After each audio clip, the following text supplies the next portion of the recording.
ঠিক তো ঠিকই বললেন, কিন্তু বর্তমানে আক্কেলপুরের মডেল মসজিদে আপনি যদি জোহরের নামাজ পড়বার চান আর আপনার পায়ে যদি 2000 টাকার জুতা থাকে, ঠিক তো ঠিকই বললেন, তাহলে আপনি কি করবেন ভাই? জুতা মসজিদে 10,000 থাকে, আপনি সামনে কাতারে যাবেন?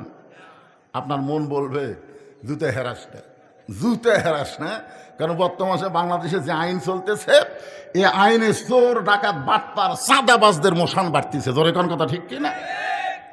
2 চোর মসজিদের চারিধার ঘুরতেছে আর বলতেছে আমাদের ভয়ে সব ভালো জুতা মসজিদের মধ্যে ঢুকছে, আমাদের ভয়ে। দেখছেন, চোর বুকত থাবায়ের কয় হামাকের ভয়ে। যে আইন চলতেছে, এই আইনে চোর ডাকাত বাটপারের মোশন হবে। আর আল্লাহর কোরআনের আইন যখন চলবে, তখন বাংলাদেশ অনুবেক্ষণ যন্ত্র দিয়ে চোর ডাকাত বাটপার খুঁজে পাওয়া যাবে না। জোরে কোন কথা ঠিক কিনা? এখন 2000 টাকার জুতে হাতত লিছে। মুয়াজ্জিন দৌড়ে এসে বলতেছে ভাই আপনি আল্লাহর ঘরে ঢুকতেছেন, কি দোয়া? বলতেছে আল্লাহুম্মা আফতাহ লি আবওয়াব রাহমাতিক। তো দোয়া তো ঠিকই বললেন, ডান পাও ঠিক দিলেন, তো জুতা কেন? তখন বলতেছে ভাই চোরের ভয়। এখন আপনারা বলেন আল্লাহর ভয় চোরের ভয় একই কলিজার মধ্যে যদি রয়, তার কোনোদিন নামাজ কবুল হবে?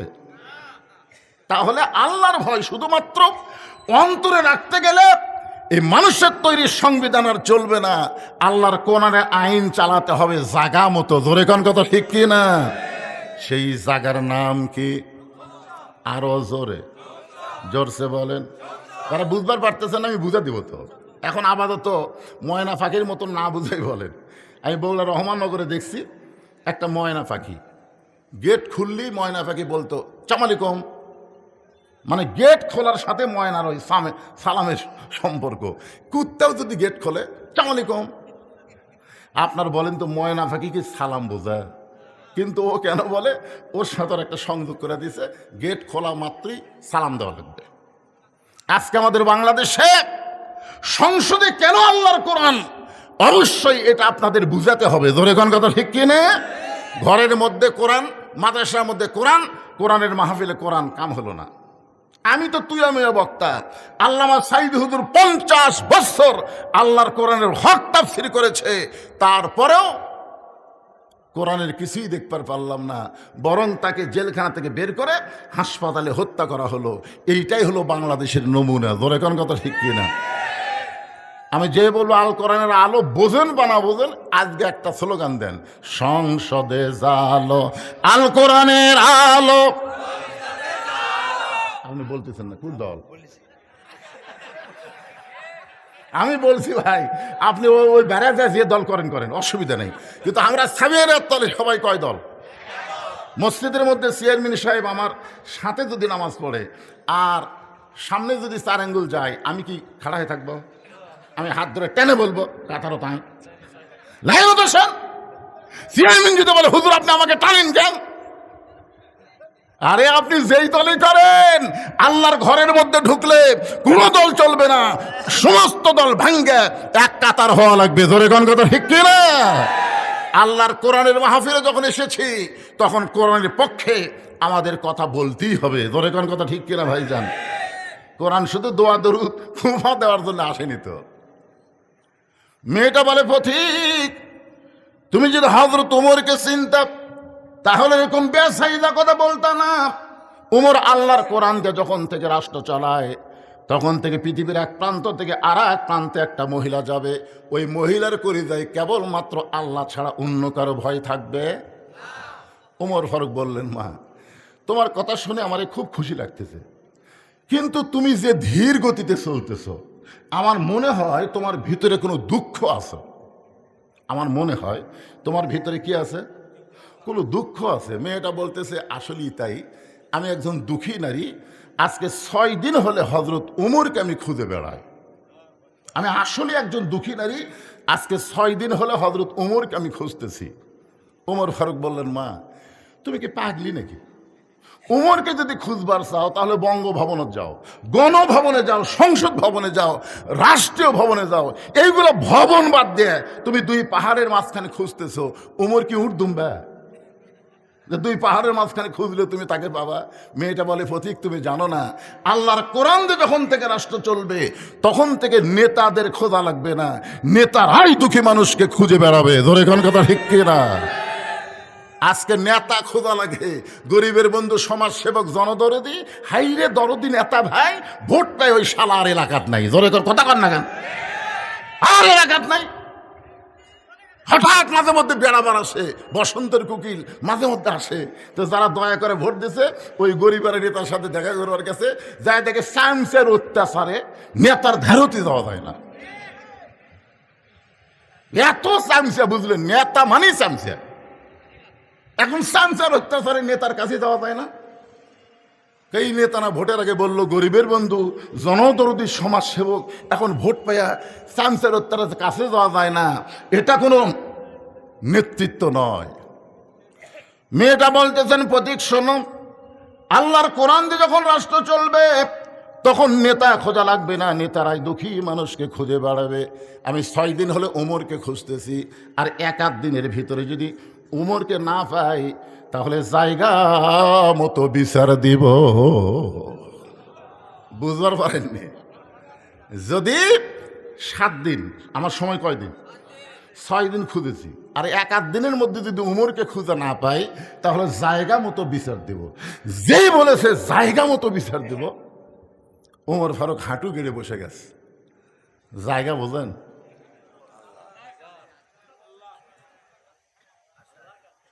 অলিমান খাফা মাকাম রাব্বিহি জান্নাতান। ওমর ফারুক হাঁটু গেড়ে বলে বলতেছে, মা তুমি যে উমরকে খুঁজতেছো 6টা দিন হলে আমি হইলাম সেই ওমর। মেয়েটা বলতেছি, আমির আল মুমিনিন, তাহলে চোরের মতন একা একা ঘুরতেছেন? কার মতন? আপনার কি কোনো চামচা নেই? আপনার কি র্যাব নেই? আপনার কি পুলিশ নেই? বাংলাদেশের মতন, এর আগে আমি ভিকরিতে বলেছি, বাংলাদেশের মতন 96টা দেশের খলিফা, সুবহানাল্লাহ বলেন না কেন, আজ তিনি একা একা ঘুরতেছে, তা আপনার কি কিছুই নাই? সঙ্গে সঙ্গে ওমর ফারুক বললেন, ইন্নামাল মুমিনুনা আল্লাযীনা ইযা যুকিরাল্লাহু ওয়াজিলাত কুলুবুহুম وَإِذَا تُلِيَتْ عَلَيْهِمْ آيَاتُهُ زَادَتْهُمْ إِيمَانًا وَعَلَى رَبِّهِمْ يَتَوَكَّلُونَ। কি বুঝলেন? মুমিন কারা? মুমিন কারা? এখানে আল্লাহ বলতেছেন ইন্নামাল মুমিনুনা আল্লাযীনা, মুমিন কারা? ইযা যুকিরাল্লাহ ওয়াজিলাত কুলুবুহুম, যখন আল্লাহর জিকির করে, এই জিকিরে তাদের অন্তরের মধ্যে তড়পড়ানি শুরু হয়ে যায়। এই জিকিরের নাম কি? ইন্না নাহনু নাযালনা যিকরা ওয়া ইন্না লাহু লাহাফিজুন। এই জিকিরের নাম হলো আল্লাহর কোরআন। জোরে কোন সুবহানাল্লাহ। ওয়া ইযা তুলিয়াত আলাইহিম আয়াতুহু, এই জিকির থেকে যখন কোন আয়াত তেলাওয়াত করে, আয়াত অনুযায়ী চলে, ওয়া আলা রাব্বিহিম ইয়াতাওয়াক্কালুন, তার কেবলমাত্র একমাত্র ভরসা হয় কার ওপর? আল্লাহ তখন তার বডিগার্ড হয়ে যায়। সুবহানাল্লাহ বলেন না কেন? আল্লাহ তখন তার কি হয়ে যায়? বডিগার্ড হয়ে যায়। রোম থেকে একজন বীর এসেছিল মদিনায়, ওমর ফারুককে হত্যা করবে, 200 লাল উট তাকে দেওয়া হবে। রোমের বাদশাহ ঘোষণা করেছে, ওমরের মাথায় না দিলেই 200 লাল উট পুরস্কার পাবি। তো রোমের বীর এখন মদিনায় এসে একজনকে জিজ্ঞাসা করতেছে, তোমাদের বাদশাহ ওমর কোথায়? তো লোকটা বলতেছে, আমাদের কোনো বাদশা নাই, আমাদের একজন খলিফা আছে। আমাদের একজন খলিফা আছে, আমাদের বাদশা নেই। লোকটা চিন্তা করতেছে, রোমের বাদশা কিন্তু মদিনার খলিফা। কিছু দূর যাওয়ার পরে আরেকজনকে বলতেছে, তোমাদের খলিফা ওমর কোথায়? লোকটা বলতেছে, আমি কোথায়? আমি কোথায়? ওইটা ওমরের সাথে দেখা হলে বলো।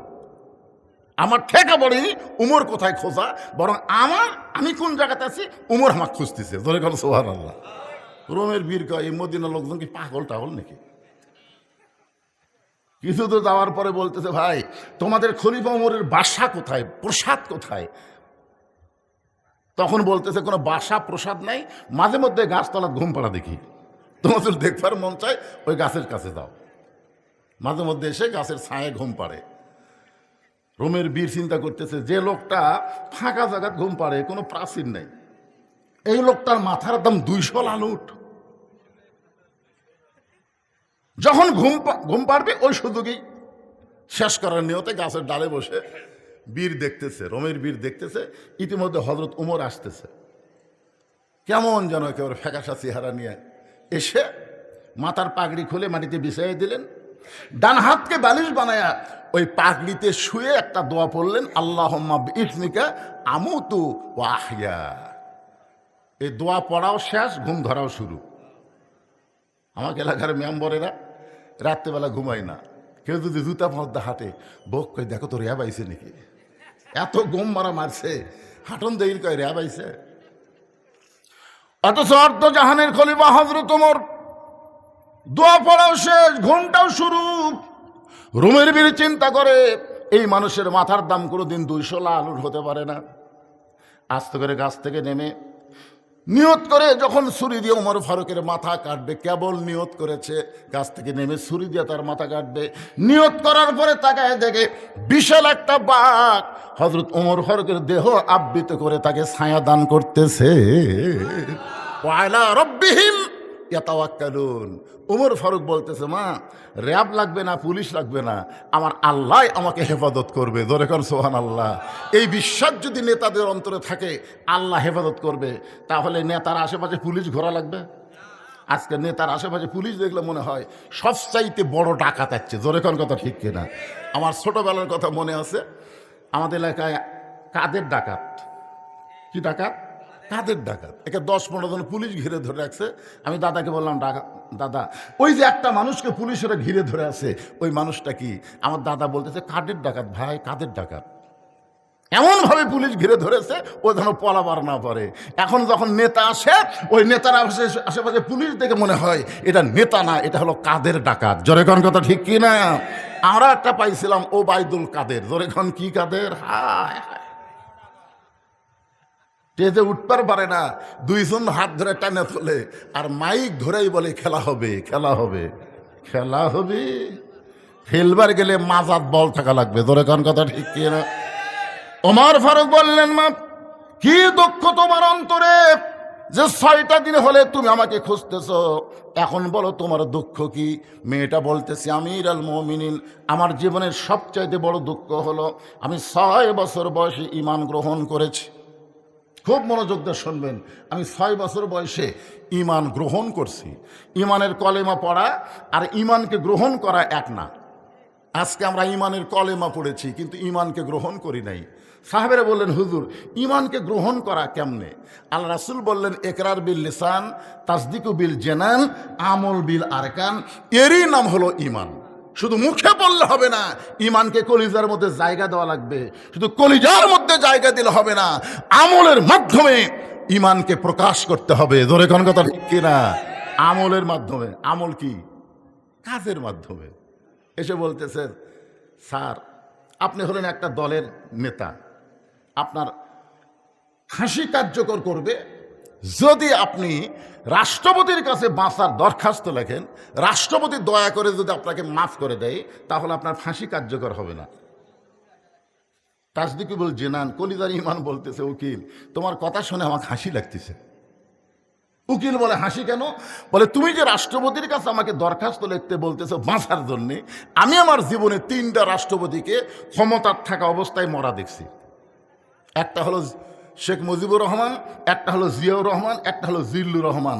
যারা ক্ষমতার থাকতে নিজেরাই মরে যায়, কোনো ইমানদার জীবন দিবে কিন্তু তাদের কাছে প্রাণ ভিক্ষা চাবে না। জোরে কোন কথা ঠিক কিনা? এরা মুখের ঈমান দিয়ে হবে, মুখের কলেমা দিয়ে এটা হবে না, এটা কলিজার কলেমা লাগবে। জোরে কোন কথা ঠিক কিনা? আমলের মাধ্যমে প্রকাশ করতে হবে। মেয়েটা বলতেছে, আমির আল মুমিনিন 6 বছর বয়সে ঈমান গ্রহণ করেছি। শুধু ঈমান গ্রহণ করার অপরাধে 12 বছর আমাকে জেলখানায় বন্দি রাখ। সকালবেলা 3টা করে চাবুক, বিকালবেলা 3টা করে চাবুক মারছে। আমার দেহের এমন কোনো জায়গা নাই যেই জায়গায় চাবুকের আঘাত লাগে নাই।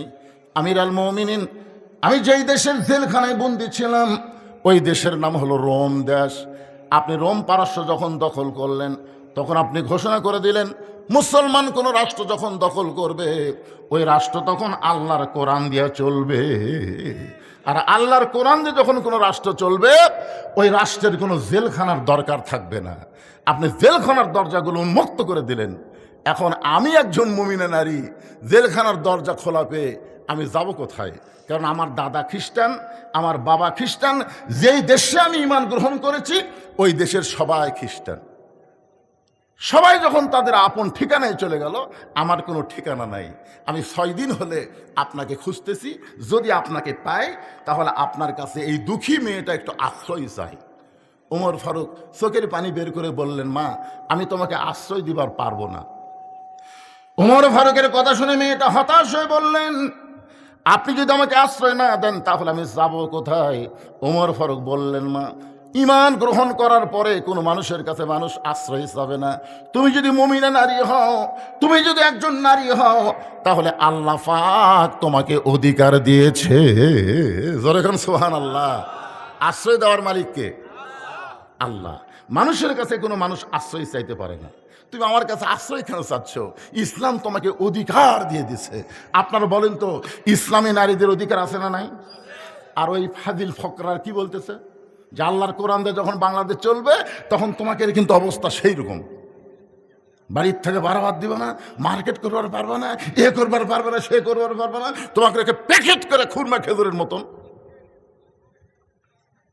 আপনার বলেন আল্লাহর কোরআনে নারীদের অধিকার আছে না নাই?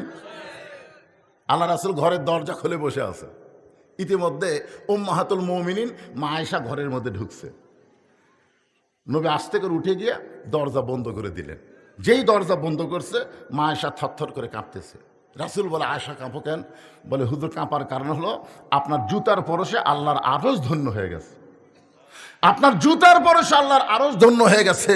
যদি আমার কোনো বেয়াদবি হয়, আল্লাহ রাসূল বললেন, আয়েশা একজন নবীর জুতার পরশে আল্লাহর আরশ ধন্য হয়েছে, একজন নবীর। আয়েশা বলে, হুজুর আপনি তো সেই নবী।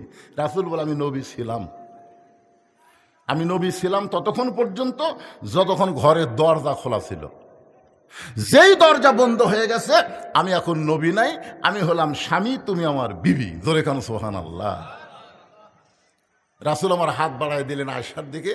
মা আয়েশা দৌড়ে এসে নবীর বুকের মধ্যে মাথা ঢুকায় বললেন, আল্লাহ আমার নবী শুধু বিশ্ব নবী নয়, আমার নবী হলেন পৃথিবীর 1 নম্বর স্বামী। জোরে কান সুবহানাল্লাহ। নবী বাম হাত দিয়ে আয়েশাকে বুকের মধ্যে নিয়ে ডান হাতে চাপে দিয়ে একটা চাপ দিলেন, একটা চাপ। মাঝে মধ্যে বউকে বুকের মধ্যে নিয়ে আপনার একটু চাপ দিবেন।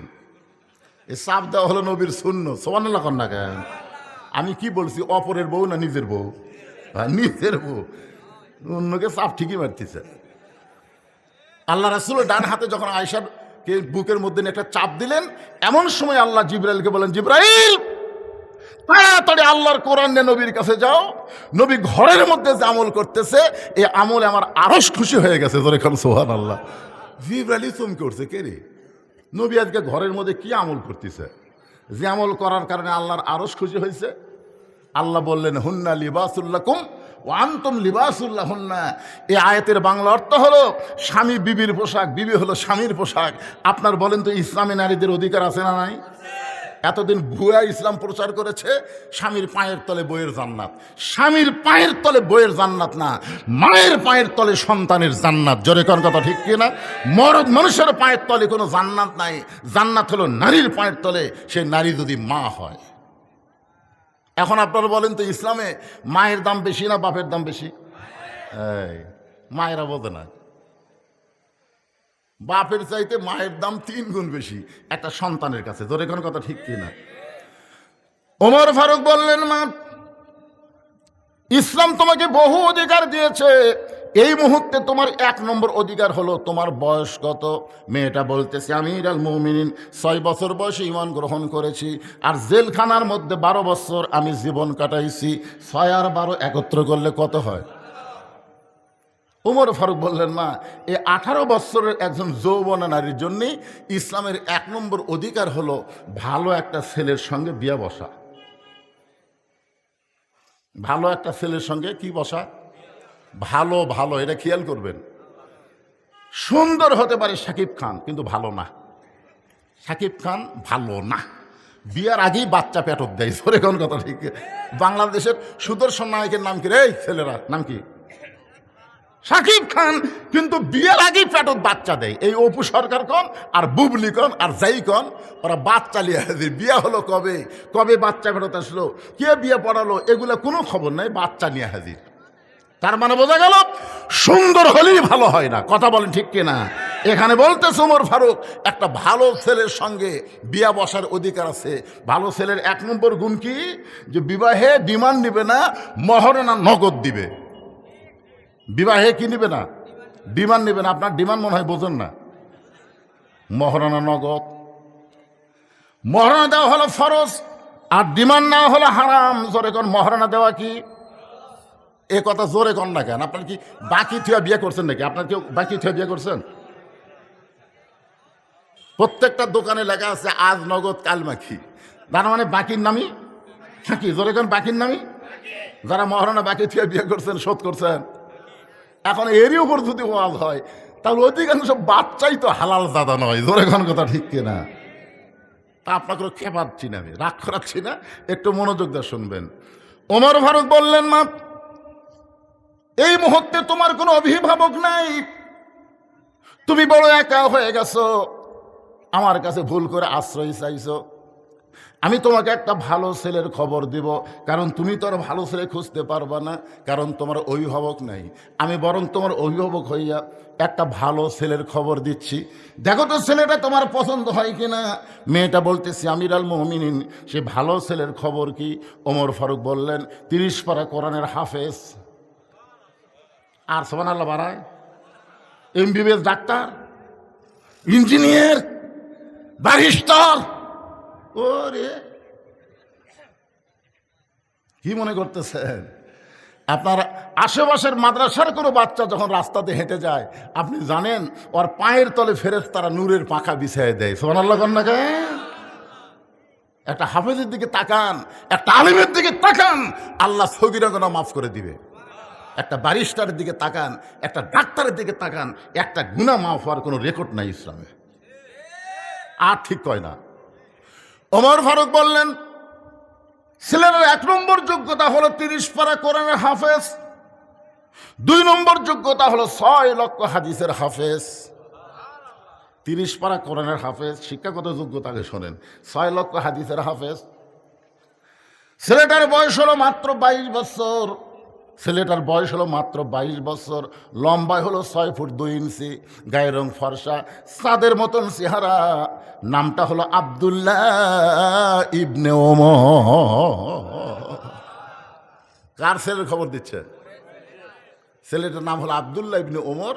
আমার ছেলেটার সঙ্গে তোমাকে বিয়ে দিয়া, তোমাকে আমার বাড়ির বৌমা বানায়া, আমার বাড়িতেই তোমাকে অধিকার দিবার চাই। জোরে খান সুবহানাল্লাহ।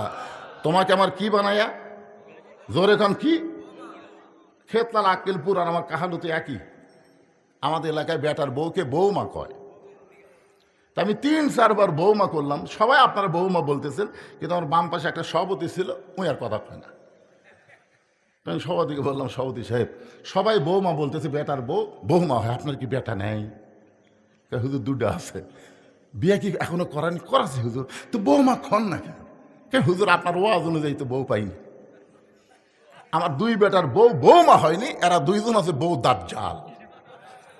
আজকে প্রায় বাড়িতে বৌমা পাওয়া যাচ্ছে না, বউ দাজ্জাল পাওয়া যাচ্ছে। জোরে কোন কথা ঠিক কিনা? কথা কন না কেন ভাইজান? বউ দাজ্জাল। আগে বেটা ভালোই ছিল, কিন্তু বিয়ে করার পর থেকে বেটা ভিন্ন হওয়ার চায়। একদিন বাপ মা বলতেছে, কে রে তোর কেউ নাই, আমরাই তোর বাপ মা, আমাদের ছেড়ে তুই ভিন্ন হওয়ার চাস কেন? বউ সবসময় কান গরম করে দেয়, তোমাদের সঙ্গে থাকতে পারবো না, আমি ভিন্ন হয়ে গেলাম। আপনারা বলেন তুই কার বুদ্ধিতে ভিন্ন হচ্ছে? বউয়ের বুদ্ধিতে।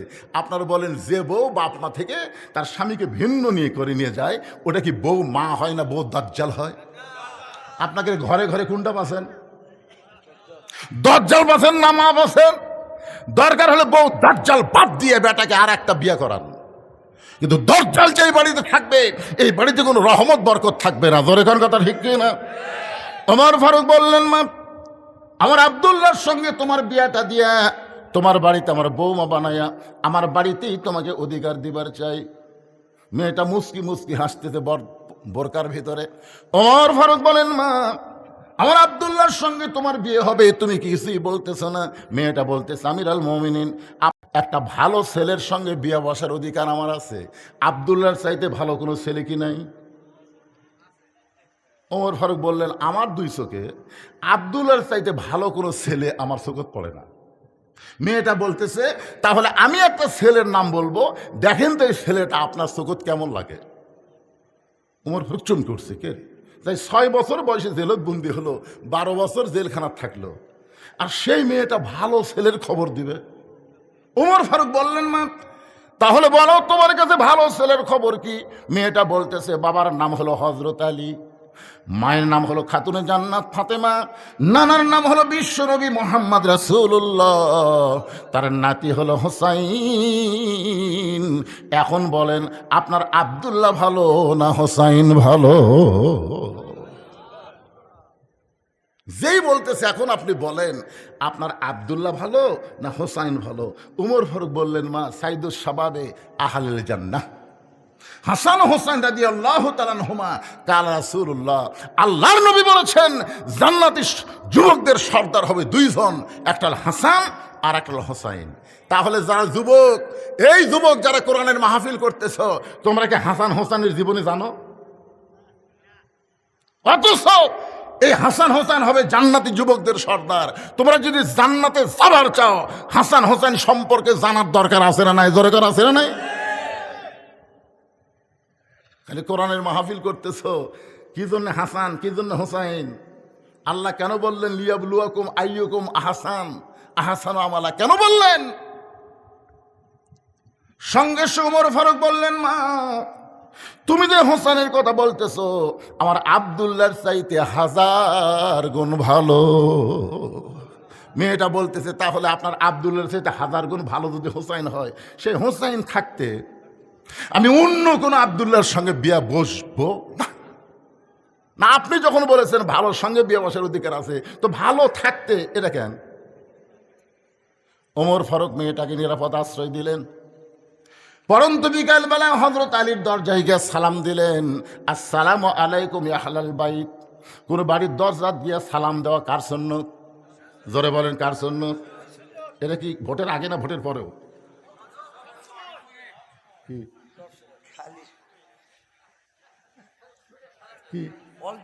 All time. আমাদের এক নেতা গাড়ি চড়ে আসতেছে, আমার দেখার জিনিস তো, আমি অনেক কিছু যেটা দেখি সেটা ওয়াজের মধ্যে বলি। নেতা ড্রাইভারকে বলতেছে গাড়ি থামা। ড্রাইভার বলতেছে, স্যার কি জন্যে? বলো ওই যে মানুষ আসতেছে। ড্রাইভার বলতেছে, না স্যার ওরা তো ফকির। ভোটের আগে পাগলা, ফকিরও স্যার হামুতে। গাড়ি যেই ব্রেক করছে, নেতা গাড়ির থেকে নামা সালাম দিচ্ছে, আসসালামু আলাইকুম। ফকির খালি চারিদিকে তাকায়। নেতা বলতেছে, কি দেখেন? বলে, আমি দেখতেছি কাক সালাম দিলাম। আপনাকে দিলাম, ভিক্ষা করে খায়। ভোটের আগে ফকিরও যা হামুতে। এখন এমন কতগুলো নেতা দেখা যাবে খালি সালাম, খালি সালাম। ধরে কর কথা ঠিক না? এই সালাম শুধু ভোটের আগে দিলে হবে না, সব সময়। এমনকি বাড়ির দরজার যদি কোনো মানুষ নাও থাকে, তাও সালাম দেওয়া নবীর সুন্নাত।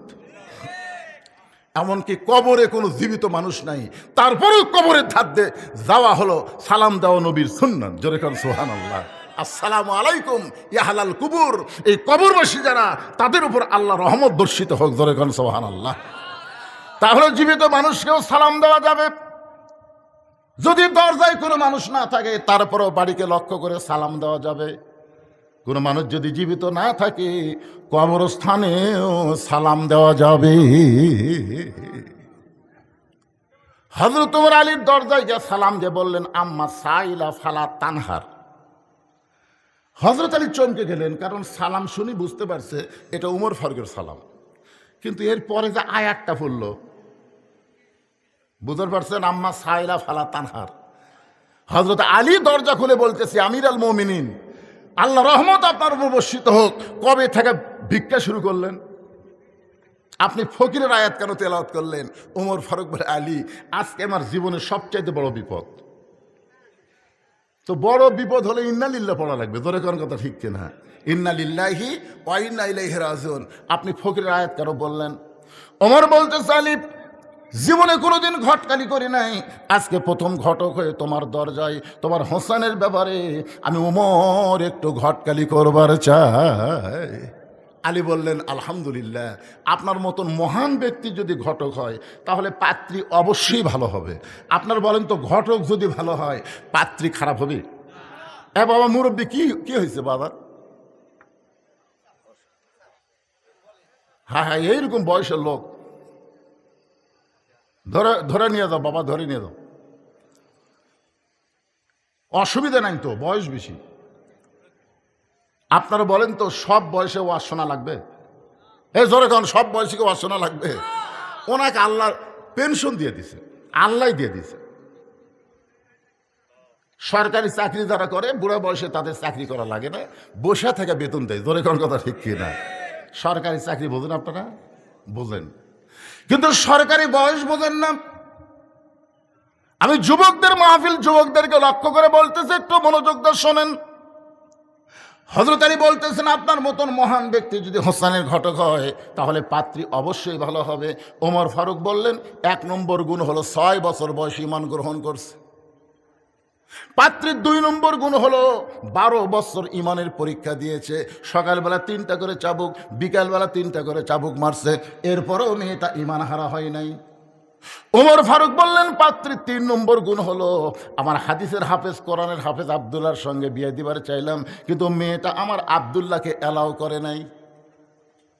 আলী তোমার হোসেনকে বড় পছন্দ করে, এখন বলো এমন মেয়েটাকে তোমার বেটার বউ করা যায়? আলী বলতেছে, আমির আল মুমিনিন, আমি মনে মনে মনে মনে এমন একটা মেয়ে খুঁজতেছিলাম।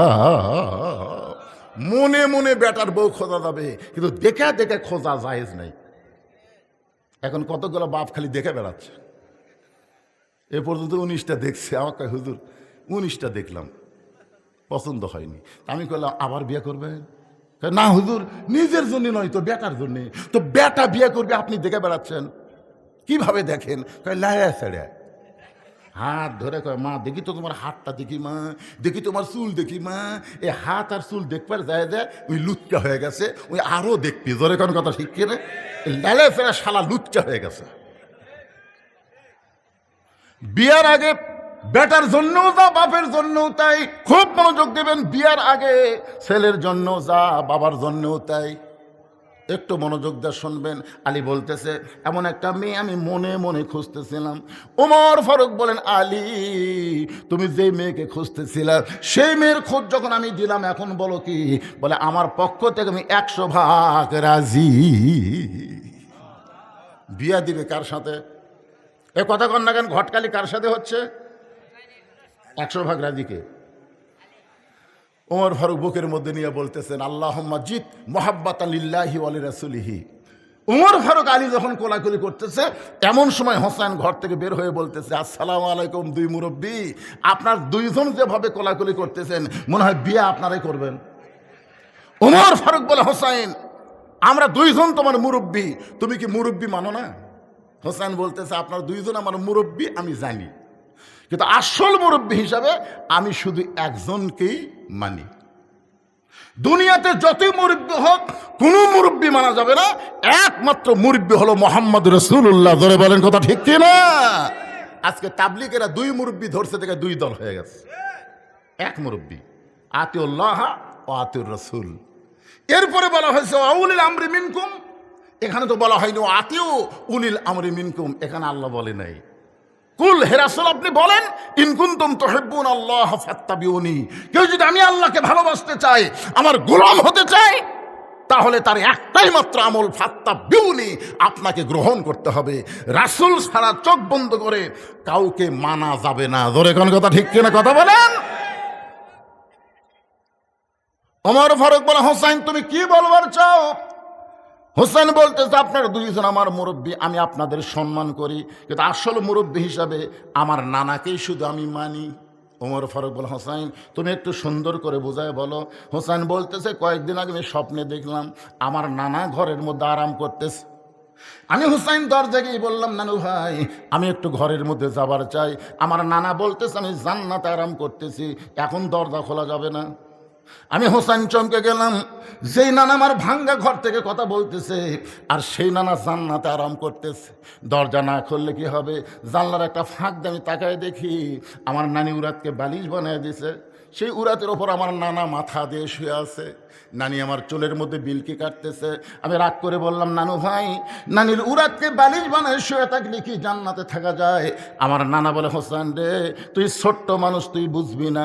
তোর নানির মতন বউ যদি কেউ ঘরে পায়, ওই ভাঙ্গা ঘরটা আল্লাহর জান্নাত হয়ে যায়।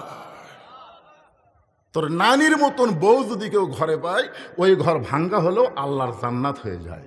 তাহলে দুনিয়াতে আপনার ঘর যদি জান্নাত বানাবার চান, ভালো একটা বইয়ের দরকার আছে না নাই? জোরে কোন আছে না নাই? আজকে সারাদিন কাজ কাম করি, বাড়ির যায় শান্তি নাই, অশান্তির আগুন দাউ দাউ করে জ্বলতেছে অনেকের বাড়িতে। জোরে কোন কথা ঠিক কোন ঠিক কিনা ভাইজান? হোসেন বলতেছে আমি সেই দিন থেকে সিদ্ধান্ত নিয়েছি, বিয়া যদি করতে হয় নানা যেমন বিয়ে করছে আমি তেমন বিয়ে করব। কারণ বাবা আপনি আমার বড় ভাইকে বিয়ে করাছেন, আপনি তার খবর জানেন। তালি বলতেছে কি হয়েছে? বলে আমি কিছুদিন হলে দেখতেছি বড় ভাই হাসান গোপনে গোপনে কান্দে। আমি তার কান্না ধরে একদিন বললাম, ভাই কি জন্যে কান্দেন? তো বলা যাবে না, তুই ছোট মানুষ, তো বলা যাবে না। আমি জোর করে বললাম, বড় ভাই কি জন্যে কান্দেন? আমার ভাই বলল, তোর ভাবি ভালো না, তোর ভাবি ভালো না। হাসান দাদালের বইয়ের নাম হলো জায়েদা। জোরে বলেন নাম কি?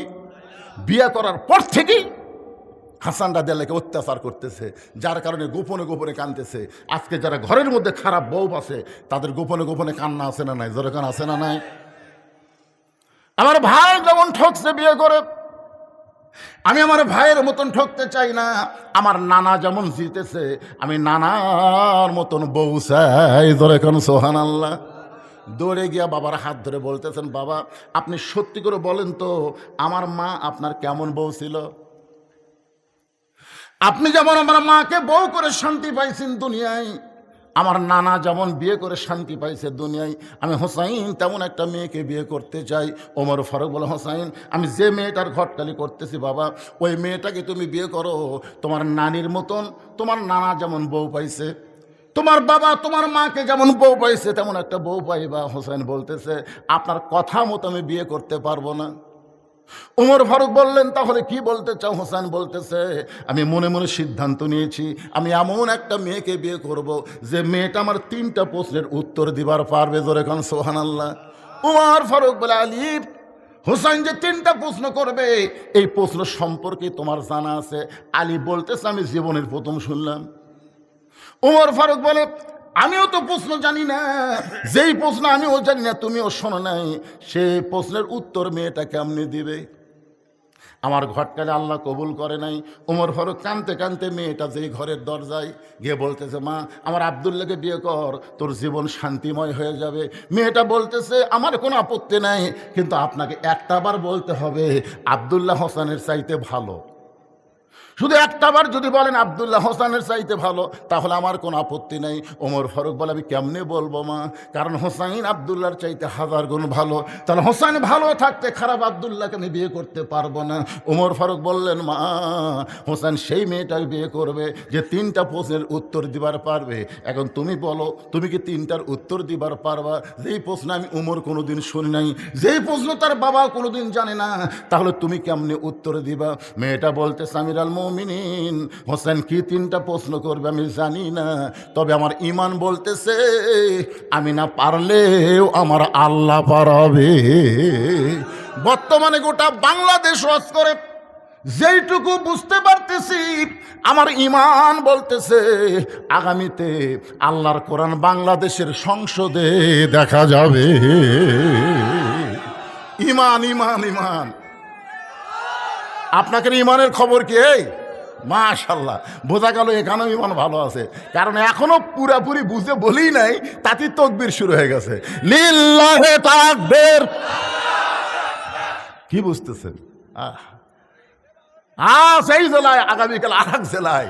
আমি গতকাল ওয়াজ করছি নওগাঁ জেলার শেষ প্রান্তে রাজশাহী শুরু, তার আগে দিন ওয়াজ করছি দিনাজপুরের নবাবগঞ্জ। এক এক দিন এক এক রাতে এক এক জেলায় ওয়াজ করতেছি, প্রতিটা জায়গায় গিয়ে দেখতেছি মনে হয় ইমানের একটা ভাব চলে এসেছে। আর এই বাংলাদেশ থাকবে না, আগামীতে আল্লাহর কোরআনের বাংলাদেশ হয়ে যাবে। ধরে কোন কথা ঠিক কিনা? মেয়েটা বলতেছে আমির আল মুমিনিন হোসেন কি 3টা প্রশ্ন করবে আমি জানি না, তবে আমার ইমান বলতেছে আমি না পারলেও আমার আল্লাহ পারাবে। হাসিনা যেইভাবে আমাদেরকে কবজা করেছিল, অনেক মুরব্বীকে আমি জিজ্ঞাসা করছিলাম খবর কি, বলে আমার জীবনে হাসিনার পতন দেখতে পাবো না, এমনভাবে দুর্বল হয়ে গিয়েছিল ইমান। কিন্তু আবু সাইদ যখন রংপুরে প্রথম জীবন দিল, তখন থেকেই বাংলা মানুষের ইমানের পাওয়ার বেড়ে গেল। ধরে কোন কথা ঠিক না? মানুষ মরলে ইমান বাড়ে, এইটা বাংলাদেশের আবু সাইদ শুরু করে দিয়েছে। এটা যদি ভিডিও না থাকতো তাহলে কিন্তু ইমান বাড়তো না। ভিডিও মার মার, হায় রে, 2 হাত বাড়ায় বলতেছে মারো।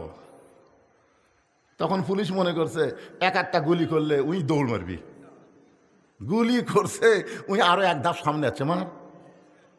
আবার গুলি করছে, আর 1 ধাপ সামনে আসে, গুলি খায়, ও মারে বাবারে, কোনো শব্দ নাই। 3য় গুলি যেই করছে, তখন একজন বন্ধু এসে দৌড়ে এসে ধরছে, ও তখন টলে পড়ছে। বাংলাদেশের মুসলমানকে দেখাই দিল দরকার হলে জীবন দিব, কিন্তু বাতিলের সঙ্গে কোনো আপোষ করা চলবে না। ধরে কোন কথা ঠিক কিনা? হ্যাঁ, ইমানের দাবি যদি কুরবানি হয়, সেই দাবি ঘরে বসে থাকা নয়। ইমানের দাবি হলো কিছু বিনিময়, সেই বিনিময় যদি কলিজার ঘাম হয়, সেই ঘাম দিতে যেন তৈরি থাকি।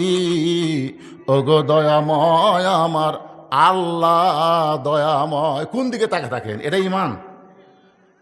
বক্তা ওয়াজ করতেছে, কোন দিকে তাকে আছেন?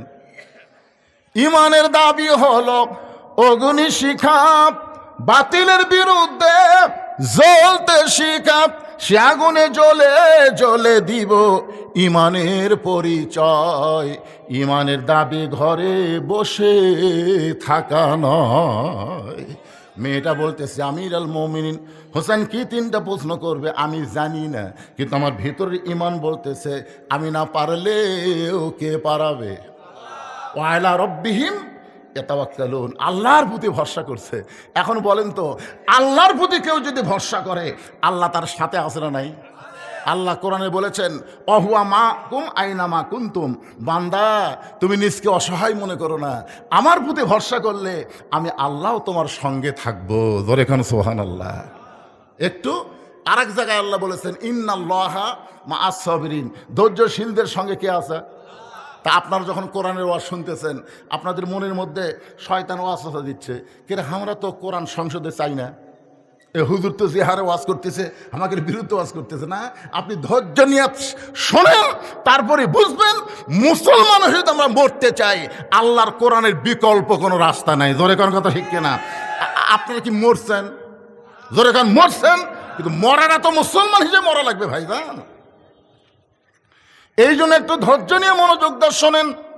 ওমর ফারুক এক দৌড়ে আইসে হযরত আলীর বাড়িতে। কিছুক্ষণ আগে যে লোকটা কাঁদতে কাঁদতে চলে গেছে, সেই লোকটা আবার ফিরে আসছে। আলী জিজ্ঞাসা করতেছে এখনই আপনি গেলেন মন খারাপ করে, এখনই ফিরে আসলেন কেন? বলে তারিখ করার জন্যে। হোসেন বলতেছে কিসের তারিখ? কিসের তারিখ? বলে বিয়ের তারিখ না, বিয়ের তারিখ না। তুমি মনে করো না তুমি যেভাবে খেদায় দিছো, আমি উমরের এত সাহস নাই যে তোমার বিয়ার তারিখ করবার আইছি। তাহলে কি জন্য তারিখ করবার আইছেন? বলে তুমি যে 3টা প্রশ্ন করবা, সেই প্রশ্নের উত্তর দেওয়ার তারিখ। আলী বলতেছে যেই প্রশ্ন আমিও জানি না, আপনিও জীবনে শোনেন নাই, আর সেই প্রশ্নের উত্তর দিবার পারবে? উমর ফারুক বলতেছে আলী, মেয়েটা এমন কথা বলেছে যেই কথা শুনে আমারও ইমান বেড়ে গেছে। ধরে কোন সুবহানাল্লাহ। আমার মায়েরা যারা পর্দার অন্তরে আছেন, একটু মনোযোগ দিয়ে শুনবেন। নির্দিষ্ট তারিখ মোতাবেক হযরত উমর বসেছেন ডান পাশে, আর হযরত আলী বসেছেন বাম পাশে, আর হোসেন বসেছে মিডল পয়েন্টে। এটা হলো বসার কথা বললাম।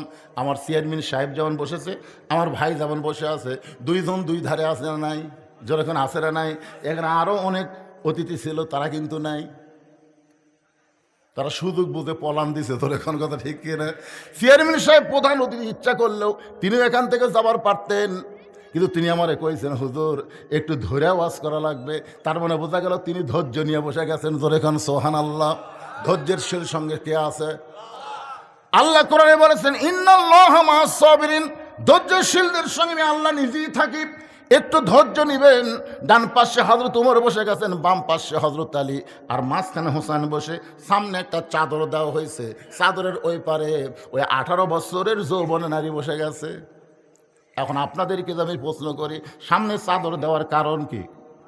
সবাই জোরে বলেন, কারণ কি? অথচ আমার বাংলাদেশের একজন গায়িকা একসময় সংসদে সেই রকম তোড়জোড় ছিল, এদের নাম বলার আগেই ভাই বলে দিচ্ছে, আমাদের আলেমদেরকে কানা কইছে সংসদের মধ্যে গানে, ওরে মৌলানা চোখ দুইটা করলা কানা, মনের পর্দা বড় পর্দা তোমরা খুঁজা পাইলা না। আমাদের বলতেছে আলেমরা, তোমাদের চোখ দুইটা কানা, মনের পর্দা বড় পর্দা তোমরা খুঁজা পাইলা না। তেঁতুল হুজুর বুঝলো না। আহমদ শফি রহমতুল্লাহ আলাইকে এই 2 টাকার গায়িকা মমতাজ তেঁতুল হুজুর বানাচ্ছে। ধরে এখন কি হুজুর? আপনারা বলেন তো, আহমদ শফির আপনারা চেনেন? যে বাংলাদেশে লক্ষ লক্ষ আলেমদের ওস্তাদ, আর সেই আহমদ শফি রহমতুল্লাহ আলাইকে মমতাজ সংসদের মধ্যে তেঁতুল হুজুর কইছে।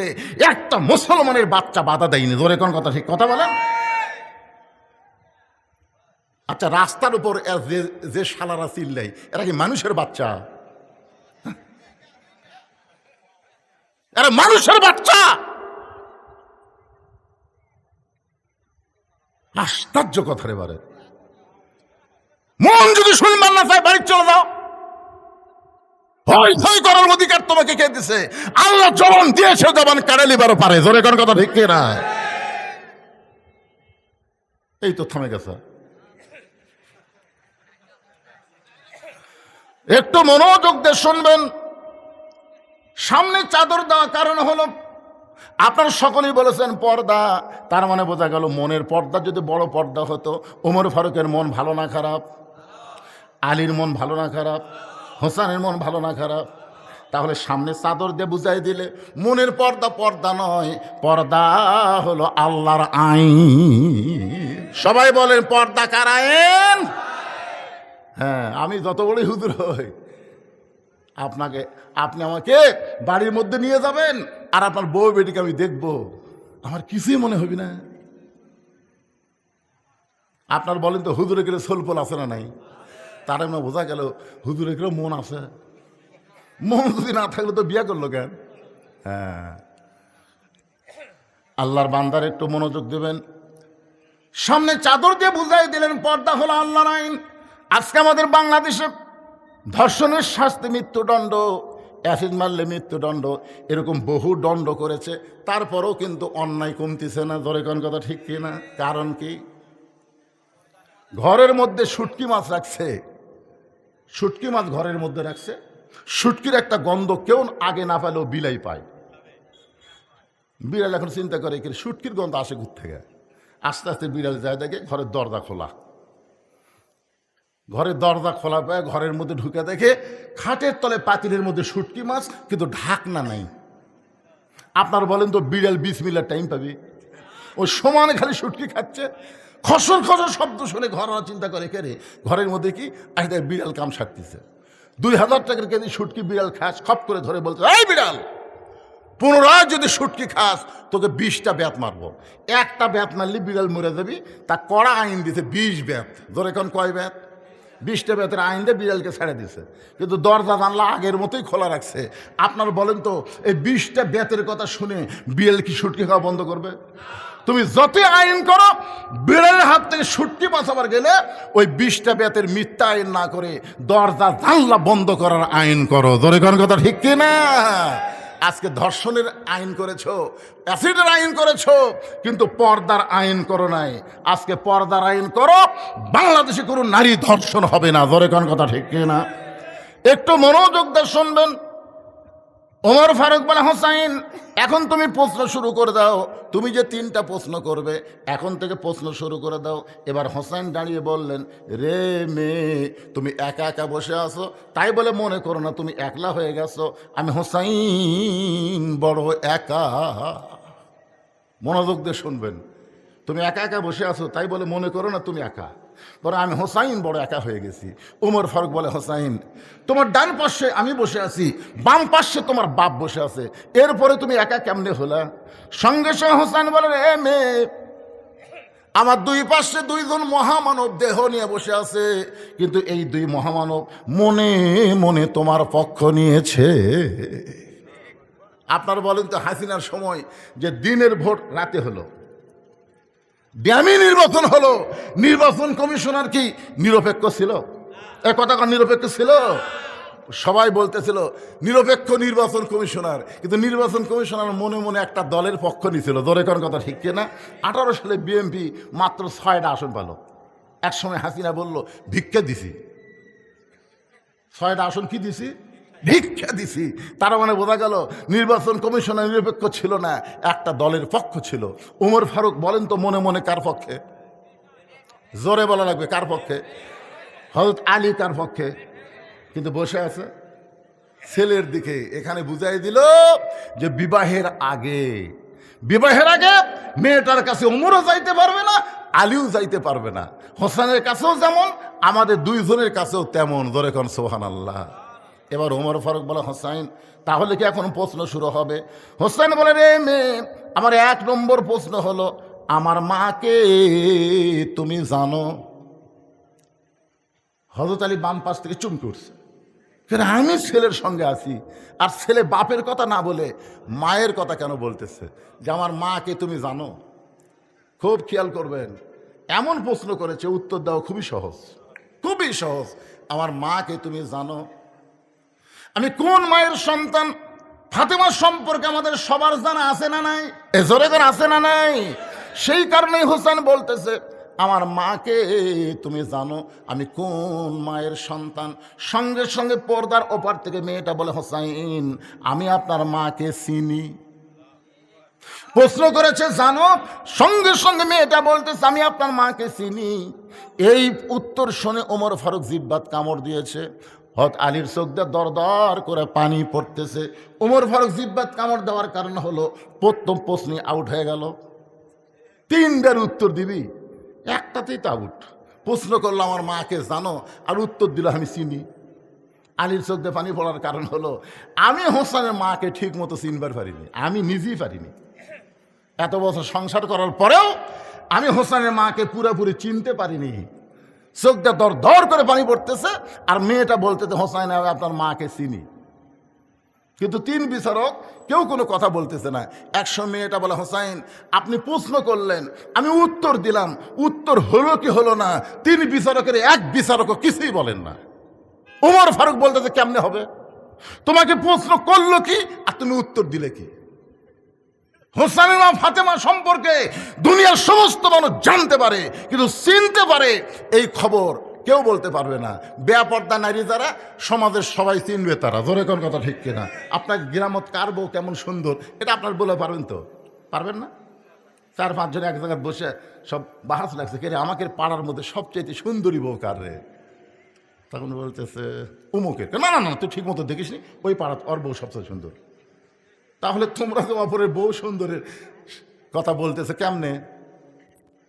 এর বউ সুন্দর সবচেয়ে বেশি, এ কথা জানার পেছনে কারণ হলো ওই মেয়েটা বেপর্দা নারী যারা, সমাজের সবাই চিনবে তারা। ধরে কোন কথা ঠিক কিনা? আপনারা বলেন তো ফাতেমা কি বেপর্দা? তাহলে কেমনে বলতেছে আমি চিনি? আলীর চোখ দিয়ে দর দর করে পানি পড়তেছে। এমন সময় মেয়েটা বলে, হোসাইন আপনার মায়ের চোখের ভুরু জোড়া ছিল, আপনার মায়ের বাম গালে কালো একটা তিল ছিল, এই থুতুনির তলে লাল একটা দাগ ছিল। সঙ্গে সঙ্গে আলী বলতেছে, মা যা বলছিস মা, আর বলিস না, কারণ 3 জনের মধ্যে একজন পরপুরুষ আছে। আপনার বলেন তো এই 3 পুরুষের মধ্যে ফাতেমার জন্য পরপুরুষকে? জোরে বলেন। তাহলে চিন্তা করে দেখেন, 3 জনের মধ্যে একজন পরপুরুষ, যাকে হযরত আলী পরপুরুষ বলতেছে, সেই পরপুরুষ সম্পর্কে আল্লাহ নবী বলেছেন, আমার পরে কেউ যদি নবী হতো লাউ কানা ওমর, আল্লাহ ওমরকে নবী বানায় দিত। রাসূল বলেছেন নবুয়তের দরজা বন্ধ দেখে ওমর নবী হওয়ার পারে নাই, কিন্তু নবী হওয়ার সব যোগ্যতা আল্লাহ ওমরকে দান করেছে। সেই ওমর যদি পরপুরুষ হয়, তাহলে মুরিদের বইয়ের কাছে পীর কি পুরুষ?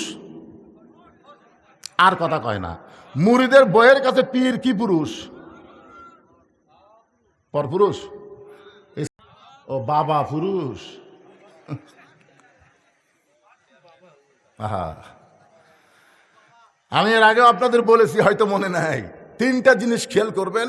বড় ডাক্তারের বউ কোনোদিন সিজার লাগে না। বড় ডাক্তার যারা, তারা বউকে সিজার করে না। কারণ কি জানেন? সিজার করলে বাচ্চারও ক্ষতি, মায়েরও ক্ষতি। এই জন্য ডাক্তারের বউয়ের সিজার লাগে না। 2 নম্বর হলো মৌলানার বাড়িতে মিলাদ হয় না। দেখবেন খেয়াল করে, মৌলবীদের বাড়ি মিলাদ হয় না। ওরা পরের বাড়িতে পড়ায়, কিন্তু নিজের বাড়িতে হয় না। আর 3 নম্বর হলো পীরের বউ কোনোদিন মুরিদ হয় না।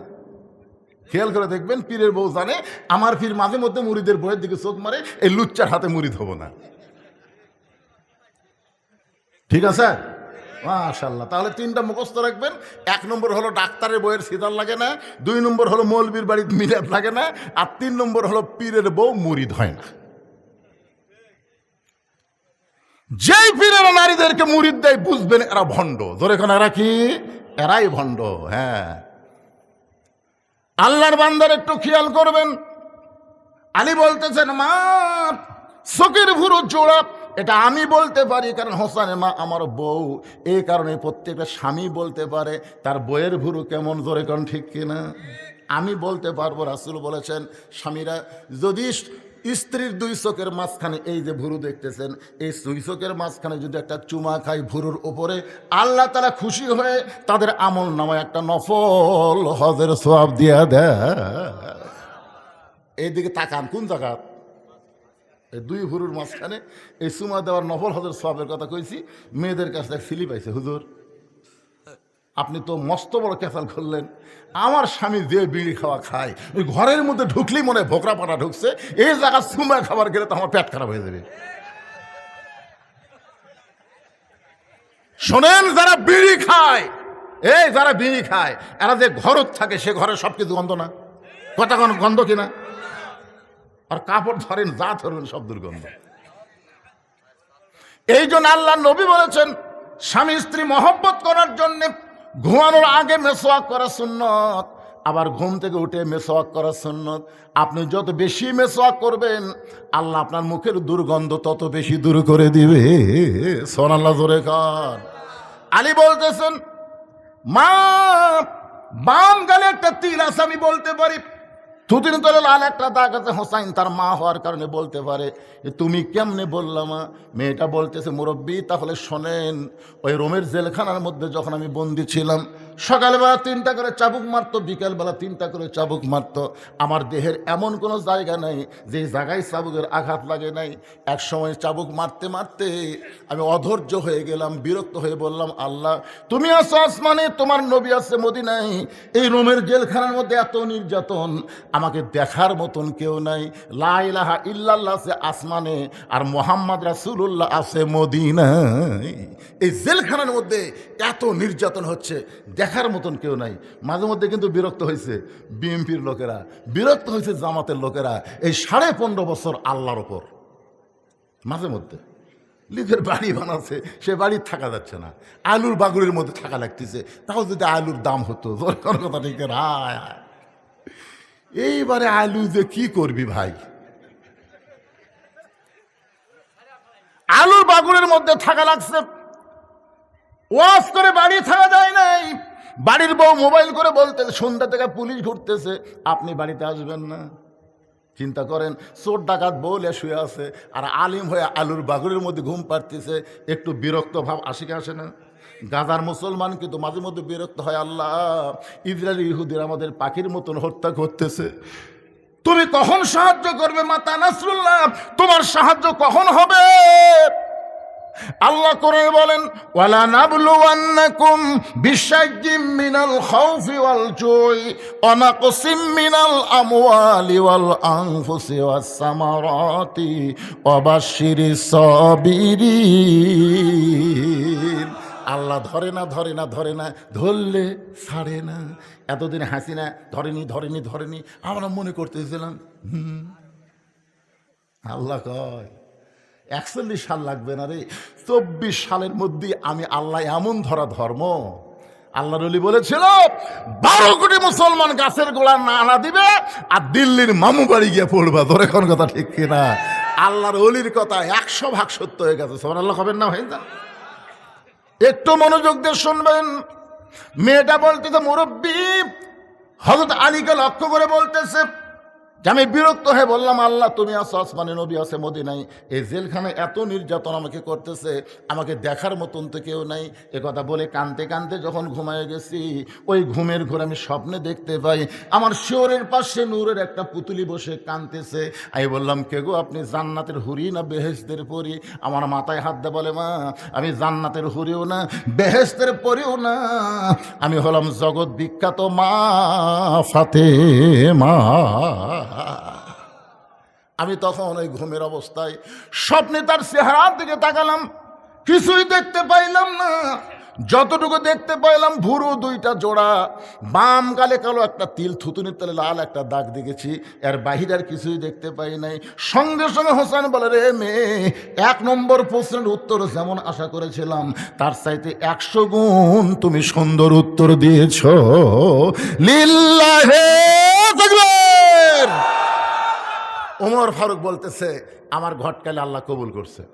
হোসেন বলতেছে, এত সহজ না, 3টা প্রশ্নের উত্তর দিলে বিয়ে করব, নচেত আমি বিয়েই করব না। ওমর ফারুক বলে, হোসাইন তাহলে এখন 2 নম্বর প্রশ্ন শুরু করো।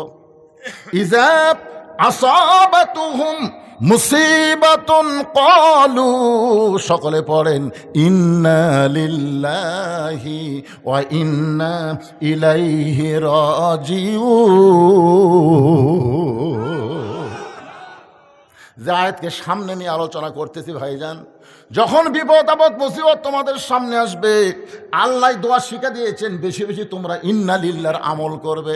ইন্না লিল্লাহর আমল হলো, এ দুনিয়াতে থাকা যাবে না, যতই বড় বড় বাড়ি তৈরি করো এখানে থাকার কোনো সুযোগ নাই, আমাদের সবাইকেই যাওয়া লাগবে। ধরে কোন ঠিক কি না? কোন বনেরই পাখি তুমি আইলারে কোন বনে, আবার কোন বনেতে যাইতে হবে পড়ছে নাকি মনে।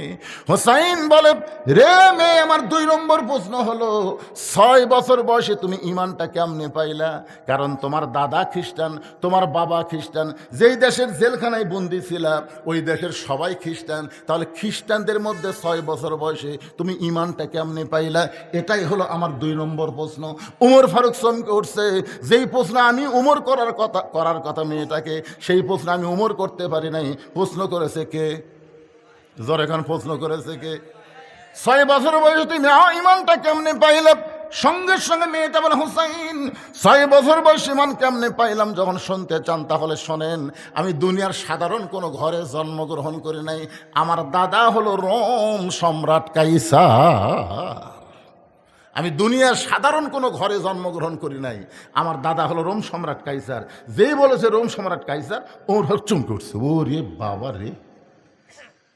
মেয়েটা বলতেছে, 6 বছর বয়স আমি যখন অন্দরমহলে ছিলাম, আমার দাদা আমার ঘরে গিয়ে বলতেছে, নাতনি আজকে রোমের রাজ দরবারে খেলা হবে, তুই কি খেলা দেখতে যাবি?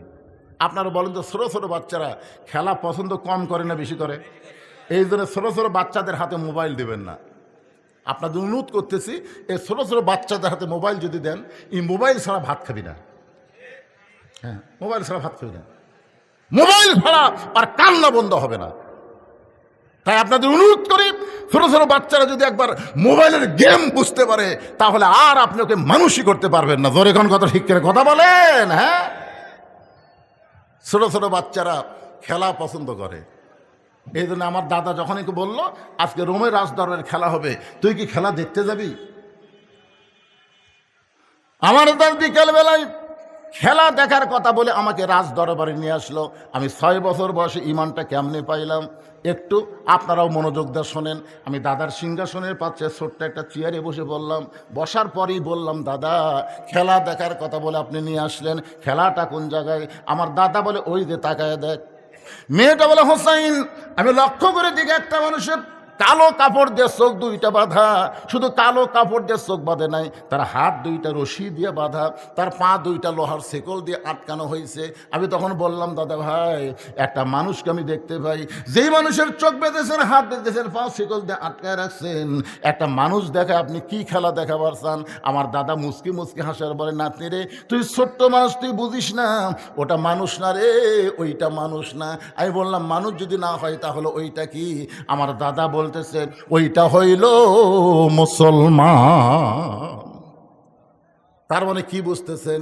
এই ভারতের ইসকন হিন্দুদের কাছে বাংলার মুসলমান মুসলমান না, খ্রিস্টানদের কাছে মুসলমান মানুষ না, ইহুদিদের কাছে, ইসরায়েলের কাছে ফিলিস্তিন মুসলমানকে এরা মানুষ মনে করে না। জোরে কোন কথা ঠিক কি না?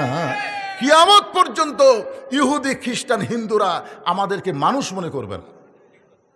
বিধর্মীরা কোনোদিন মুসলমানকে মানুষ মনে করে না, মনে করে এরা আলাদা জাত। অথচ আল্লাহ কোরআনে বলেছেন, অমাইয়াবতাগি গয়রাল ইসলামা দীনান ফালা ইউকবালা মিনহু। আল্লাহু আকবার।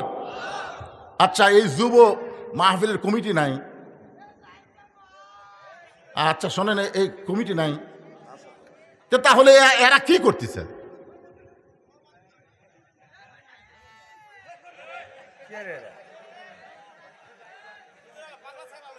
আরে পাগলা ছাগলা হলো তো আপনার ওদিক তাকাচ্ছেন, আপনি সামনে বসে ভালো শুনতেছেন, কিন্তু মাঝখান থেকে ওরা খালি মাথার সমস্যা তো ওনার রে ভাই। কিন্তু আপনার যদি আমার কথাগুলো এই সময় এসে ব্যাখেল হন, কঠিন কথা হচ্ছে যে ওইটা মানুষ না, ওইটা মুসলমান। কি বুঝতেছেন? আমার দাদা না থাকে আরে সামান্য, এটা মানুষ না, এটা হলো মুসলমান। আমি তখন বললাম, দাদা এই মুসলমানকে নিয়ে আপনি কি খেলা খেলবেন? আমার দাদা বলে, ওই যে তাকায় দেখ। আমি তাকায় দিকে বিশাল একটা আগুনের চুলায় দাউ দাউ করে আগুন জ্বলতেছে, তার উপর বিশাল একটা ডেকসি, মনে মনে তেল, নিচের আগুনের তেলগুলো টকবক টকবক করতেছে। আমার দাদা বলতেছে, ওই মুসলমানকে হাত পাও বান্ধা উত্তপ্ত তেলের মধ্যে ফেলে দিব, মুসলমান তেলের মধ্যে পড়াই মরে যাবে। আজকের খেলার নাম হলো মুসলমান মারার খেলা। আমি তখন ছোট্ট মেয়ে আস্তে করে বললাম, দাদা এই মুসলমানকে না মাইরা এই মুসলমানকে ছেড়ে দেওয়া যায় না? এই মুসলমানকে হত্যা না করে এই মানুষ মারার খেলা, মুসলমান মারার খেলা কি বন্ধ করা যায় না? আমার দাদা বলে, 100 বার বন্ধ করা যায়। ওই মানুষটা যদি একটা বারের জন্য বলে আল্লাহ রাসূল মানি না, ওই মুসলমান খালি একটা বারের জন্য বলবে আল্লাহ রাসূল মানি না, তাহলে চোখের বাঁধন খুলে দিব, হাতের বাঁধন খুলে দিব, পায়ের শিকল খুলে দিব।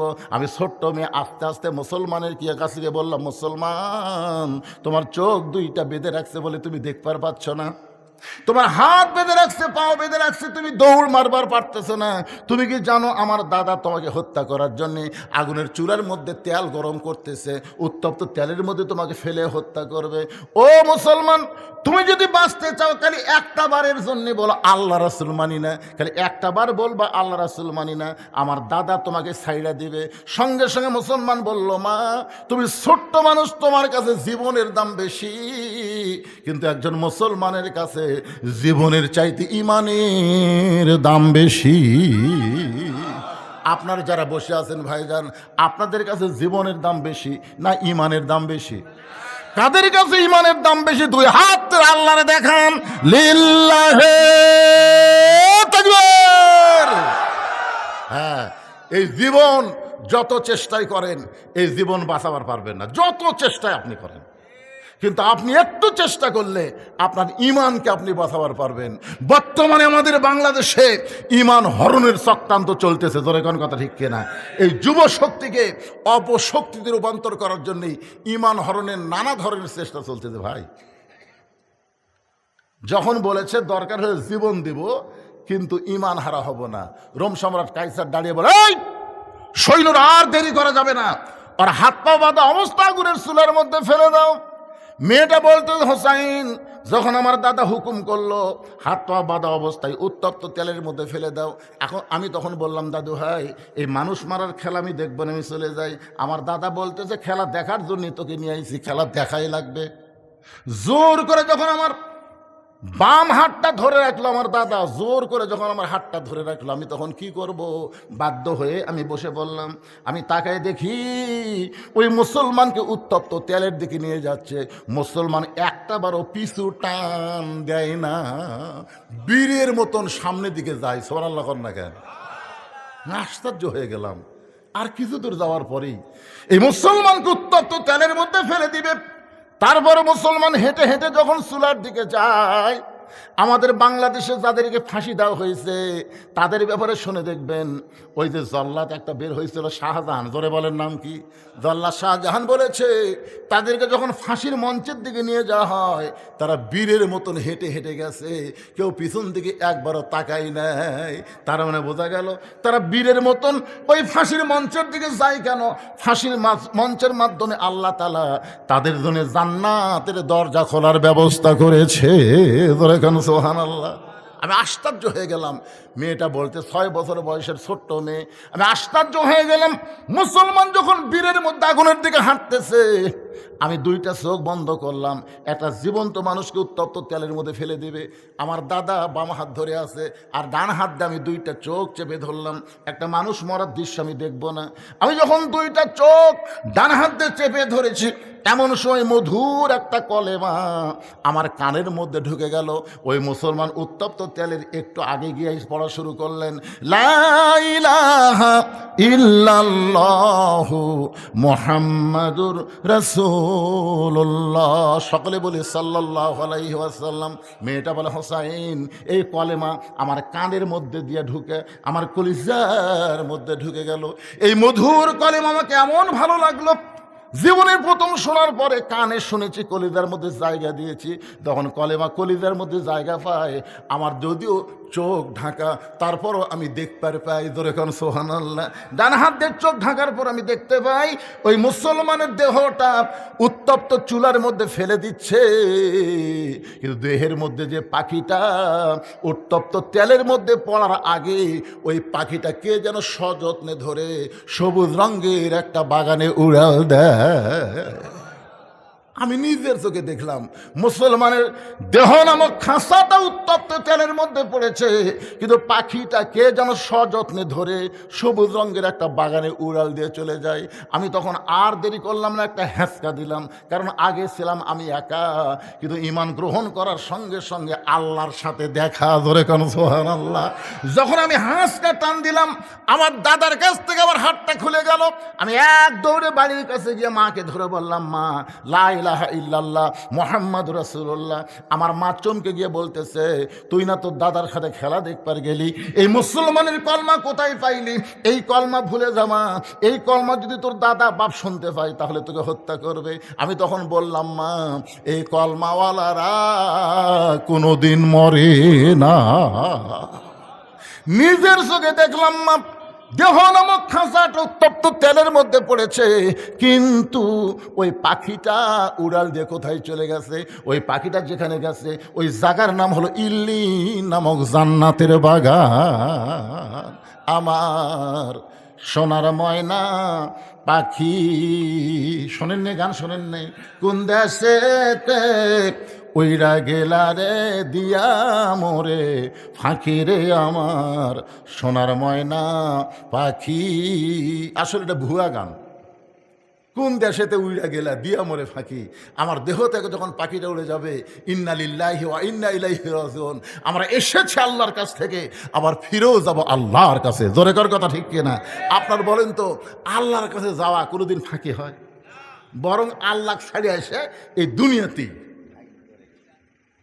মিশে মায়ায় বন্দি থাইকা করলাম কত খেলা, পশ্চিমে তাকায়া দেখো তোমার ডুইবে গেছে বেলা। এই ছেলে দুইটা তা শুনতেছে, বুঝলে? তোমাকে ওয়াজ শোনার সাইজ দেখে আমারই কলজে ভরে গেছে। প্রত্যেকটা কথা এরা বুঝতেছে। সমস্ত শ্রোতার দরকার নাই, 10টা যুবক যদি আজকের ওয়াজ শোনার পরে ইমানের বলে বলিয়ান হয়ে যায়, এই যুবকদের মাহফিল করা সার্থক হয়ে যাবে। জোরে কোন কথা, ঠিক কিনা? রাস্তার ধারে মাহফিল, আমি আপনাদের অনুরোধ করবো, এরকম রোডের ধারে মাহফিল করবেন না। রাস্তা দিয়ে বদমাইশ যায়, শয়তানও যায়, ভালো মানুষও যায়, ধরে কোন কথা ঠিক কিনা? আবার রাত 1টার পরে চোর ডাকাতো, এই রাস্তা। খালি এই রাস্তার ধারত মাহফিল না হলে একটা লোক অন্য কোনো দিক তাকাতো না, একটা না কথা শুনতো। ঠিক কথা কর না কেন ভাইজান? আজকে আপনাকে বেশিও শোনাবো দেখে উঠছি দেখেন 10:45, এখন 11:30 বাজতেছে, 11:30 পার হয়ে গেছে। না চলুক, কয়টা বন্ধু চলবে সে কথা না, ও আর শেষ হলে আমি মনোজাত করবো। তো যে কথাটা বলতেছি এ কথাটা আপনাকে বোঝা লাগবে না? কারণ বোঝার দরকার আছে না নাই? কত গুরুত্বপূর্ণ কথা। আমাদের সবাইকে যেতে হবে ইন্না লিল্লাহি ওয়া ইন্না ইলাইহি রাজিউন। যতই 3 তলা 4 তলা 5 তলা বাড়ি বানান, শয়তান বারবার বলবে তাকায় দেখ কি দেখতেছিস ভাই, 5 তলার ভিত দিছি ভাই, 3 তলা হসে, ও যে রড বার করে থুছি, আর 2টা তলা হলেই আমার শান্তি রে, আর 2টা তলা হলে আমার আর কোনো টেনশন নাই। আপনার বলেন তো আর 2 তলা হলে আর টেনশন নাই? নাই? বারবার বলতেছে কোন দিকে তাকাস, উপর দিকে তাকাস না পাগল, তোর জন্য 1 তালাও বরাদ্দ হয়নি, তোর জন্য রাখা হলো নিচতলা। ধর এখন কোন তলা? নিচতলা মানে কি? মাটির নিচে থাকার চিন্তা করছেন? মাটির নিচে থাকার চিন্তা করছেন? ইজা আসাবাতহুম মুসিবাতুন ক্বালু ইন্না লিল্লাহি ওয়া ইন্না ইলাইহি রাজিউন। আয়াতকে সামনে নিয়ে আপনাদের সামনে আলোচনা করতেছি। মেয়েটা বলে হুসাইন, আমি এক দৌড়ে চলে আসলাম মায়ের কাছ থেকে আমার দাদার কাছে। আয়সা থেকে আমার দাদা সমস্ত সৈন্যদেরকে নিয়ে হাসতেছে, শাহবাগের মিছিল করতেছে। আমাদের বাংলাদেশে যখন কোনো ফাঁসি হতো তখন শাহবাগে ওরা গিয়ে মিছিল করতে, ধরে কোন ঠিক কিনা? মানে একটার ফাঁসি হতি আর একটা কয় ফাঁসি চাই, ফাঁসি চাই।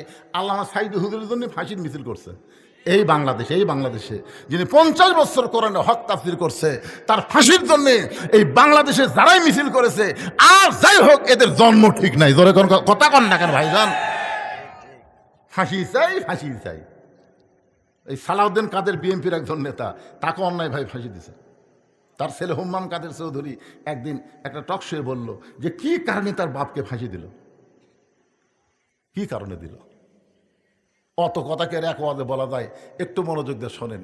আসে দেখে দাদা সৈন্য নিয়ে আনন্দ করতেছে, মুসলমান মরে গেছে, মুসলমান পুড়ে গেছে, মুসলমান শেষ হয়ে গেছে।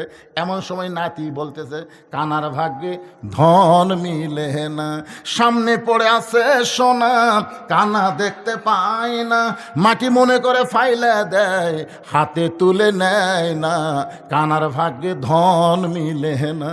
সামনে পড়ে আছে সোনা, কানা দেখবার ভাই, মাটি মনে করে ফেলে দেয়, কিন্তু কি ফেলে দিল? কানার ভাগ্যে ধন মিলে না। দাদা চিল্লে বলে নাতনি রে তুই কি বলবার চাস? নাতনি বলতেছে দাদা তোমরা বলতেছো মুসলমান পুড়ে গেছে, আমি নিজের চোখে দেখেছি যে মুসলমানকে নিয়ে আনন্দ করতেছে, পুড়ে যাওয়ার কারণে এই মুসলমান এখন জান্নাতে ঘুরে বেড়া। তোমরা কানার জন্যে ধন মিলবে না। এবার তোমরা বলতেছো মুসলমান পুড়ে গেছে, মুসলমান পুড়িছে, মুসলমানের খাঁচা পুড়তিছে।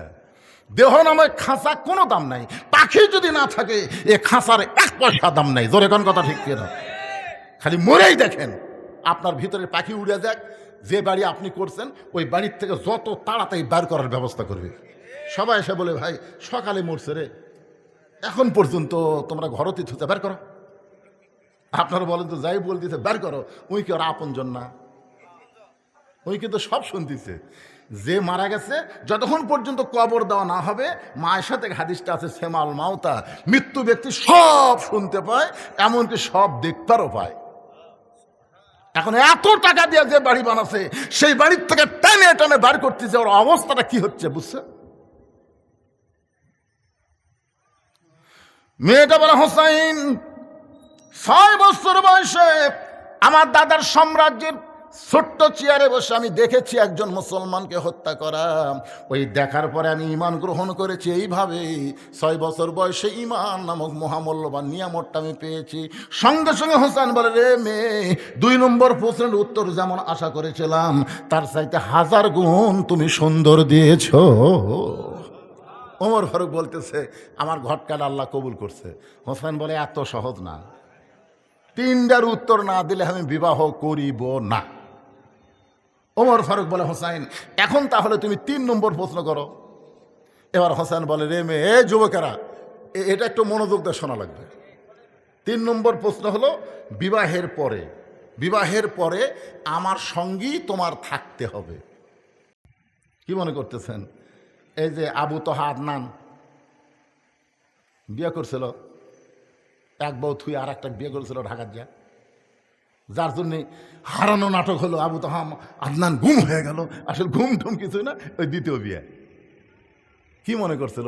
সে বউ আবার ছেড়ে গেছে। তাহলে কথাটা খুবই গুরুত্বপূর্ণ। হোসেন বলতেছে, যিনি যুবকদের জান্নাতের যে সর্দার হবে, সেই প্রশ্ন করতেছে যে বিবাহের পরে আমার সঙ্গী তোমার থাকা লাগবে। বিয়ার আগে না বিয়ার পরে? আজকে আমাদের যুবকেরা কোনটা ভালোবাসে, বিয়ার আগেরটা না পরেরটা? বিয়ার আগেরটা বলতেছে, তুমি আমার জীবন, তুমি যদি চাও আমি পাহাড়ে উঠব, তুমি যদি চাও আমি সাগর ডেঙ্গায় যাবো। যে শালা পুকুরত পড়ে পানি খাই, ওই বলে সাগর ডেঙ্গাবি। তুমি জানো না গো, এক রাত তোমাকে দেখিনি, মনে হয় 1 বছর দেখিনি। মেয়েটা মনে করে এলাকার প্রেমিক পুরুষ দুনিয়াতে নাই, চিটিং, সিটার। এটা বুঝবি বিয়ার পর। ধরে কর ঠিক কিনা? আল্লাহর কি কাম, ওরই সাথে বিয়ে আছে। বাসর রাত্রে ওই বাসর করা বাদ দিয়ে লাখ টাকা ঘুম পাড়তেছে। বউ কই, কে গো আজকে বাসর রাত, ঘুমাও কেন? তুমি না কইছো 1 রাত না দেখলে 1 বছর দেখা হয় না, তুমি আমার জন্য পাহাড়ে উঠবে, তুমি সাগর ডেঙ্গে যাবে, আজকে ঘুম পাড়তেছে। এলা সিটারি রে পাগলি, তো সিটারি না গেলে ঘর তুলতাম। বিবাহের আগে কোনো মেয়ের সঙ্গে প্রেমের সম্পর্ক নিয়ে একটা কথা বলাও কবিরা গুনাহ। কথা কন কি গুনাহ? জান্নাতি যুবকদের সর্দার দুনিয়ার সমস্ত যুবকদের বুঝায় গেল, বিবাহের আগে কোনো সম্পর্ক চলবে না, বিবাহের পরে আমার সঙ্গী তোমার থাকতে হবে। মেয়েটা ফোঁপায় ফোঁপায় কাঁদতেছে। ওমর ফারুক বলে, মা 2টা কঠিন প্রশ্ন করেছে, আর সেই 2টার উত্তর তুমি দিলা, এই সহজ প্রশ্নের উত্তর না দিয়ে তুমি কেন কাঁদতেছো? তুমি বলো, হোসাইন বিবাহের পর আমি তোমার সঙ্গী থাকবো, বিবাহের পর আমি তোমার সঙ্গী থাকবো।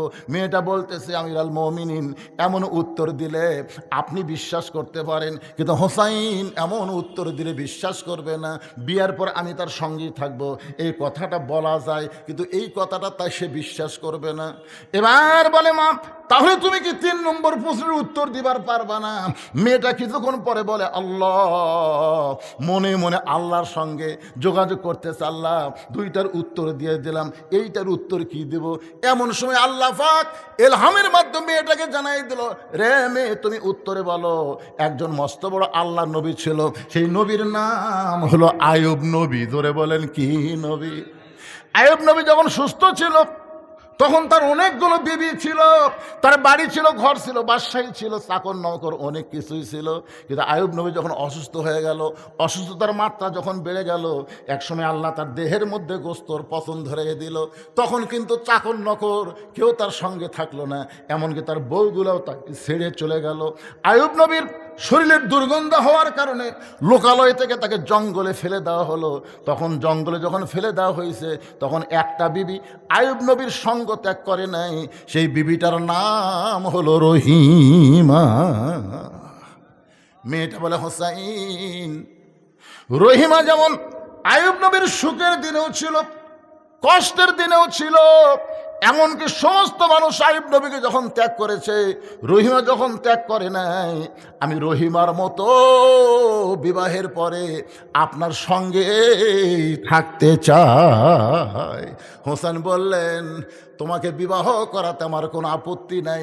আমার নানা যেমন নানি পাইয়া ভাঙ্গা ঘর জান্নাত হয়ে গেছে, আমার মা যেমন খাতুনে জান্নাত ফাতেমারে পাইয়া কষ্টের ঘরের সুখের শান্তির বাতি জ্বলাইছে, আমি হোসাইন তেমন একটা মেয়ে পাইলাম, এই মেয়েটার সঙ্গে বিবাহ করতে আমার কোনো আপত্তি। আজকের এই ঘটনার ভিতর দিয়ে আমি আপনাদের সামনে যে জিনিসটা তুলে ধরার চেষ্টা করি, সেটা হলো, যত বড় বিপদ আপদ মুসিবত আসুক না কেন, মুসলমানের জন্য সবচেয়ে বড় বিপদ সামনে অপেক্ষা করতেছে, সেই বিপদটা হলো মৃত্যু। ধরে কোন কথা ঠিক কিনা? এই জন্য আল্লাহ বলেছেন, লা তামুতুন্না, মৃত্যুবরণ করো না, ইল্লা ওয়া আনতুম মুসলিমুন, মুসলমান না হওয়া পর্যন্ত। মুসলমান হয়ে যদি মরতে চাই, তাহলে বৎসর অন্তর শুধু কোরআনের একটা মাহফিল করলে হবে না, আল্লাহর এই কোরআনে ধরে কোন ঠিক কিনা? আল্লাহ আমাদের সবাইকে এই কোরআন মোতাবেক নিজের জীবন পরিচালনা করার তৌফিক দান করুক। সকলে বলে আল্লাহুম্মা আমিন। আমার চেয়ারম্যান হয়ে যাওয়ার চাইছিল। আমি বলছি না, একটু বসেন। কি জন্য বসালাম, অন্য কোনো জায়গাতে এরকম চাপ দেবো না। আজকে আপনি কইছেন লম্বা একটু ওয়াজ করা লাগে। কি বিরক্ত হলেন, রাগ করলেন? মাশাআল্লাহ। কারণ আপনাদের ভোট দেওয়া প্রতিনিধি। একটা কথা উনি বলেছেন, আমার খুব কথাটা কলিজাতে আঘাত পাইছে, যে আমি 4.5 বছর কি ছিলাম, মিনি আয়না ঘরে ছিলাম, মিনি আয়না ঘরে। সে কথাটা আপনারা বুঝতে পারছেন? চেয়ারম্যান হচ্ছে ঠিকই, কিন্তু সে কোনো কাজ করতে পারে না। সামনে 1 বছর সময় আছে, আমরা সবাই দোয়া করব আল্লাহ তাকে সুস্থতার সঙ্গে নেক হায়াত দান করুক, ধরে কেন আমিন। এবং 1 বছরের মধ্যে মানুষের মন জোগান বড় কঠিন ভাই, খুবই কঠিন। তার মধ্যে চেয়ারম্যান হচ্ছে সবচাইতে, এরা তৃণমূল পর্যায়ে নেতা, একটা সাধারণ মেয়ে মানুষ পড়ে, ও চেয়ারম্যান সাহেব আমার বৃদ্ধা ভাতার কি হলো, দেখছেন? চেয়ারম্যান কিন্তু যাই তাই ধরে কার কথা ঠিক কিনা?